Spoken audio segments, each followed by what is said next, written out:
mereka yang mati, kemudian hidup kembali. Seri pertama, Bani Israel meminta diperlihatkan Allah.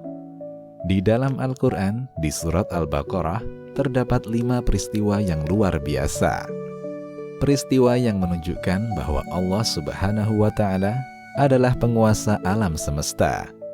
Dia melakukan apa saja yang Dia kehendaki. Dialah Maha Mampu dan kuasa atas segala sesuatu. Dan Dialah satu-satunya yang layak untuk disembah. Peristiwa itu adalah kembalinya ruh makhluk hidup yang telah mati. Di akhirat? Bukan. Hal ini terjadi di dunia dan terjadi pada umat terdahulu agar orang-orang setelahnya dapat mengambil pelajaran. Tentu selayaknya hal itu kita lakukan karena Allah Subhanahu wa Ta'ala telah membekali kita akal. Peristiwa pertama adalah kejadian tentang lancangnya Bani Israel dari kaum Nabi Musa alaihi salam. Mereka meminta agar diperlihatkan Allah Subhanahu wa Ta'ala. Allah Subhanahu wa Ta'ala berfirman, "Dan ingatlah ketika Musa berkata kepada kaumnya, 'Hai kaumku, sesungguhnya kamu telah menganiaya dirimu sendiri, karena kamu telah menjadikan anak lembu sebagai sesembahanmu. Maka bertaubatlah kepada Tuhan yang telah menjadikan kamu, dan bunuhlah dirimu. Hal itu adalah lebih baik bagimu pada sisi Tuhan yang menjadikan kamu. Maka Allah akan menerima taubatmu. Sesungguhnya Dialah yang Maha Penerima Taubat lagi Maha Penyayang. Dan ingatlah ketika kamu berkata, 'Hai Musa, kami tidak akan beriman kepadamu sebelum kami melihat Allah dengan terang. Karena itu kamu disambar halilintar, sedang kamu menyaksikannya. Setelah itu kami bangkitkan kamu sesudah kamu mati, supaya kamu bersyukur.'" Quran Surat Al-Baqarah ayat 56. Awal cerita. Kisah ini bermula tatkala Nabi Musa alaihi salam dipanggil Allah Subhanahu wa Ta'ala untuk menerima wahyu. Sebelum menuju Rabb-nya, Musa menitipkan Bani Israel kepada saudaranya Harun alaihi salam, agar Harun mengawasi, mendidik, dan membimbing mereka, dan jangan membiarkan mereka berpaling kepada kekufuran. Apalagi gelagat penyimpangan sudah tampak ketika baru saja mereka selamat dari lautan dan menyaksikan Fir'aun dibinasakan. Bani Israel berkata, sebagaimana firman Allah Ta'ala, "Dan kami seberangkan Bani Israel ke seberang lautan itu. Maka setelah mereka sampai kepada suatu kaum yang tetap menyembah berhala mereka, Bani Israel berkata, 'Wahai Musa, buatlah untuk kami sebuah Tuhan berhala, sebagaimana mereka mempunyai beberapa Tuhan berhala.' Musa menjawab, 'Sesungguhnya kamu ini adalah kaum yang tidak mengetahui sifat-sifat Tuhan.'" Quran Surat Al-A'raf ayat 138. Benar saja, Bani Israel mewujudkan kekhawatiran Musa.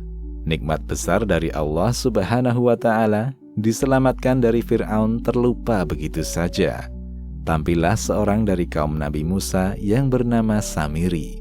Ia bukanlah seorang Bani Israel, namun ia mampu mempengaruhi mereka dengan cerita rekaan nafsunya.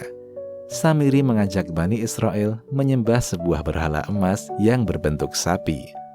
Allah Subhanahu wa Ta'ala berfirman, "Dan ingatlah ketika kami berjanji kepada Musa memberikan Taurat sesudah 40 malam.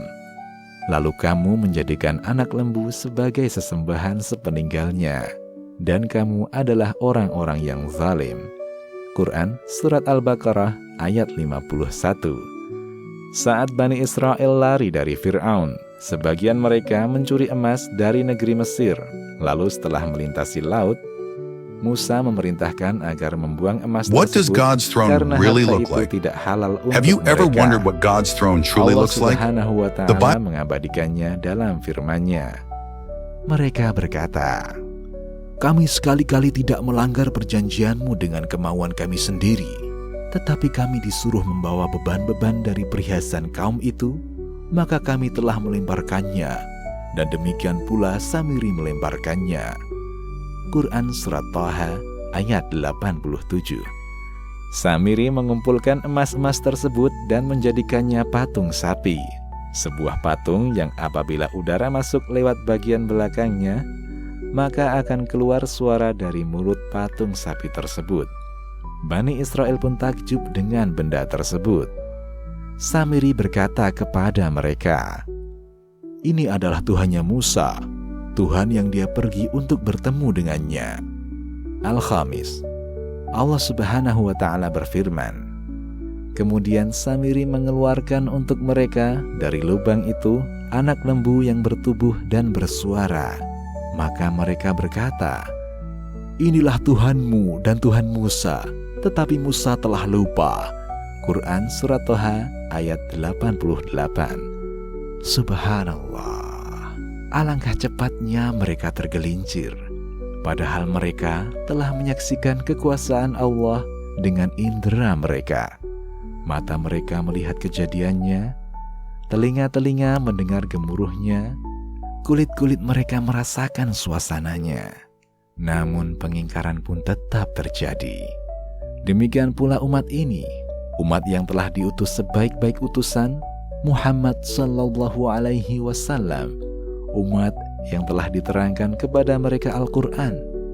Mata dan telinga umat ini telah mendengar apa yang terjadi pada umat terdahulu, pula akan tergelincir jika mereka lalai dari ketaatan. Nabi sallallahu alaihi wasallam bersabda, "Bersegeralah melakukan amalan soleh sebelum datang fitnah, musibah seperti potongan malam yang gelap," yaitu seseorang yang pada waktu pagi dalam keadaan beriman dan di sore hari dalam keadaan kufur, dalam keadaan kafir. Ada pula yang sore hari dalam keadaan beriman dan di pagi hari dalam keadaan kafir. Hadis riwayat Muslim. Sekembalinya Musa dari menerima wahyu, ia melihat kejadian yang sangat buruk itu. Ia sangat marah. Tanpa sadar ia lemparkan wahyu yang baru saja ia terima, wahyu yang berisi kalamullah. Dan tatkala Musa telah kembali kepada kaumnya dengan marah dan sedih hati, berkatalah ia, "Alangkah buruknya perbuatan yang kamu kerjakan sesudah kepergianku. Apakah kamu hendak mendahului janji Tuhanmu?" Dan Musa pun melemparkan luh-luh Taurat itu. Quran Surat Al-A'raf ayat 150. Lalu ia temui saudaranya Harun yang telah ia amanati untuk menjaga kaumnya. Dan Musa memegang rambut kepala saudaranya Harun sambil menjambaknya ke arahnya. Quran Surat Al-A'raf ayat 150. Bani Israel tidak berani melakukan perbuatan buruk ini tatkala Musa alaihi salam berada di tengah-tengah mereka. Mereka sangat takut kepada Musa, karena Musa adalah seorang yang keras dan tegas terhadap mereka. Adapun Harun, ia adalah seorang yang lemah lembut, sehingga ketika Harun alaihi salam sendirian, mereka berani melakukan intimidasi terhadapnya. Harun berkata, "Hai anak ibuku, sesungguhnya kaum ini telah menganggapku lemah dan hampir-hampir mereka membunuhku. Sebab itu, janganlah kamu menjadikan musuh-musuh gembira melihatku, dan janganlah kamu masukkan aku ke dalam golongan orang-orang yang zalim." Quran Surat Al-A'raf ayat 150. Kedatangan Nabi Musa alaihi salam, apalagi dalam keadaan marah, membuat Bani Israel berhenti dari perbuatan mereka. Meskipun kesyirikan ini sangat banyak, namun mereka tidak berani berhadapan dengan Nabi Musa yang seorang diri. Musa adalah seorang laki-laki berwibawa, lagi tegas. Kemudian Bani Israel mengadu bahwa Samirilah biang keroknya. Musa menemui Samiri dan bertanya kepadanya perihal kejadian ini.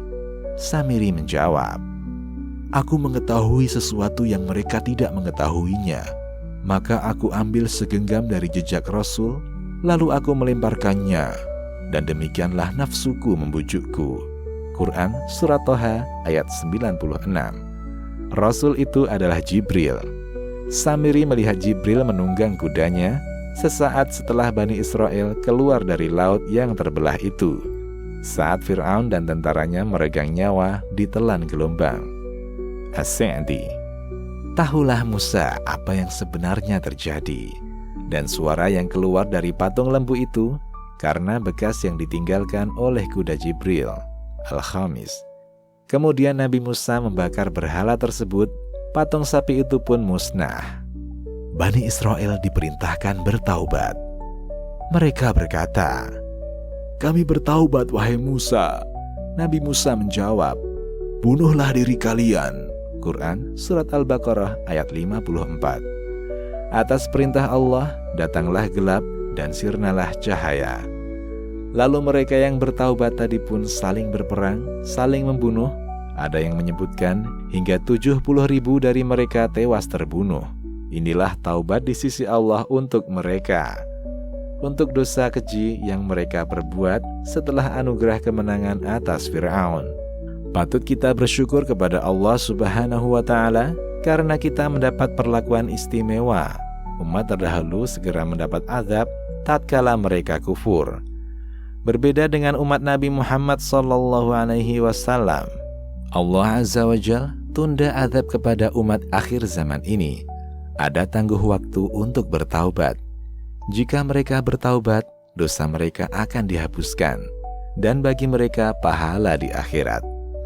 Kemudian kegelapan itu sirna. Bani Israel berkata, "Wahai Musa, apakah Allah sudah menerima taubat kami?" Musa menjawab, "Allah telah menerima taubat kalian, namun aku memilih beberapa orang di antara kalian." Dan Musa memilih 70 orang dari kaumnya untuk memohonkan taubat kepada kami pada waktu yang telah kami tentukan. Quran Surat Al-A'raf ayat 155. Musa pun mengajak pergi 70 orang terbaik dari Bani Israel ini. Musa berkata kepada mereka, "Tunggulah, aku hendak bermunajat kepada Robku." Mereka menanggapi, "Apakah kami juga mendengar ucapan Robmu? Kami harus turut mendengarnya." Musa berkata, "Mari, ikutlah bersamaku." Lihatlah betapa sayangnya Musa kepada mereka, dan betapa lancangnya mereka kepada Allah dan Rasul-Nya. Musa bermunajat kepada Allah, dan Allah pun berdialog dengannya. 70 orang itu mendengar kalam Allah. Kemudian dengan tanpa adab, mereka kembali angkat bicara. "Wahai Musa, siapa itu yang berbicara denganmu?" Musa menjawab, "Dialah Robku." Lalu mereka menjawab, "Hai Musa, kami tidak akan beriman kepadamu sebelum kami melihat Allah dengan senyatanya." Quran Surat Al-Baqarah ayat 55. Perhatikanlah, inilah keadaan orang-orang terbaik dari kaum Nabi Musa alaihissalam. Betapa buruknya perangai mereka. Bagaimana lagi orang-orang yang di bawah mereka kedudukannya? Tentu jauh lebih buruk dan kasar. Namun demikian, betapa sayang dan sabarnya salah satu rasul yang digelari ulul azmi ini menghadapi mereka. Allah Ta'ala berfirman, "Dan ingatlah ketika kamu berkata, 'Hai Musa, kami tidak akan beriman kepadamu sebelum kami melihat Allah dengan terang. Karena itu, kamu disambar halilintar, sedang kamu menyaksikannya.'" Quran Surat Al-Baqarah ayat 55. 70 orang terbaik dari Bani Israel ini pun binasa. Kejadian ini kembali memperlihatkan akhlak mulia Nabi Musa alaihissalam, betapa kasihnya ia terhadap umatnya. Musa berkata, "Wahai Rabbku, apa yang hendak kukatakan kepada Bani Israel ketika aku pulang dan berjumpa mereka? Apakah harus kukatakan, Allah telah membinasakan 70 orang itu? Ya Allah, hidupkanlah kembali mereka dan terimalah taubat mereka." Nabi Musa tidak ingin keadaan ini semakin membuat umatnya jauh menyimpang. Dan Allah Subhanahu wa Ta'ala Maha Pengampun. Dia memaafkan orang-orang yang Dia berikan kenikmatan berturut-turut, namun tetap ingkar seingkar-ingkarnya kepadanya. Kemudian Allah menghidupkan kembali mereka untuk yang kedua kalinya. Setelah itu, kami bangkitkan kamu sesudah kamu mati, supaya kamu bersyukur. Quran Surat Al-Baqarah ayat 56. Inilah kelompok pertama yang mati kemudian hidup kembali. Mereka mengalami 2 kali kehidupan di dunia. Demikian, Allahu a'lam.